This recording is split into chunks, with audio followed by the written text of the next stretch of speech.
mngekuwa wa dunia, dunia ingewapenda kwa sababu dunia inawapenda watu wake. Haya ni maneno ya Yesu.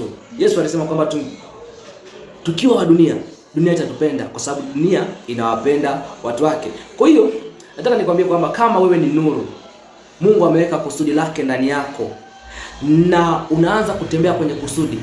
Hata kabla hujaanza kutembea kwenye kusudi, adui anakuwa anakupinga, adui anakuwa anakuzuia, adui anakuwa anataka kukukwamisha, kuhakikisha kwamba hautimizi hilo kusudi.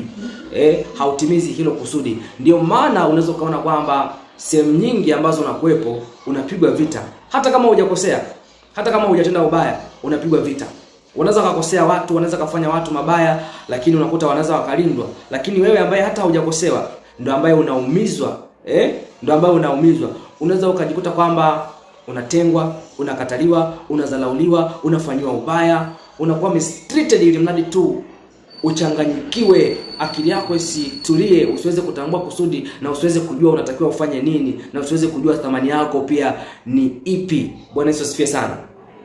Nataka nikwambie kwamba ukiwa wa Kristo na Mungu ameweka kusudi ndani yako, siku zote watu wengi sana watashindwa kukuelewa. Watu wengi sana watashindwa kukuelewa.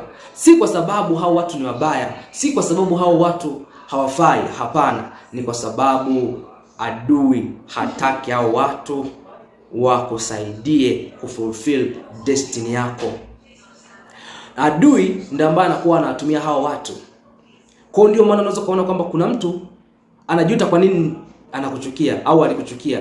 Kuna mtu anajuta kwa nini alikusema vibaya. Kuna mtu anajuta kwa nini alikutendea vibaya. Kuna mtu anajuta kwa nini alikuwa adui yako wakati wewe hujai kumkosea.